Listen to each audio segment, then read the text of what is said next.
কবরের জীবনটা আসল জীবন। বিশ্বনবী দোয়া করতেন, আল্লাহুম্মা ইন্না নাউযু বিকা মিন আযাবিল কবর। আল্লাহ, আমি আপনার কাছে কবরের আযাব থেকে পানাহ চাই, কবরের আযাব থেকে বাঁচতে চাই। এই কবরের মধ্যে অনেক ফিতনা হবে, অনেক সুয়াল হবে। কবরে প্রশ্ন আছে না নাই?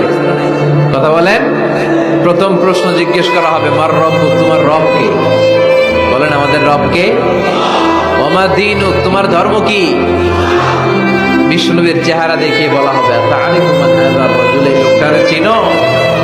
আমরা কি বলবো? আমরা চিনি, উনি আমাদের প্রিয় রাসূল মুহাম্মদুর রাসূলুল্লাহ সাল্লাল্লাহু আলাইহি ওয়াসাল্লাম। এরপরে জিজ্ঞেস করা হবে, এগুলো কোত্থেকে শিখলা? আমরা বলবো কোরআন থেকে। ফায়ুফসাহু লাহু কবরুহু ৭০ যিরাআন। সুন্দর সুন্দর উত্তর করতে পারলে আপনার কবরটারে ৭০ হাত লম্বা করে দেওয়া হবে। ইফতাহু লাহু বাবুন ইলাল জান্নাহ, জান্নাতের দিকে একটা দরজা লাগিয়ে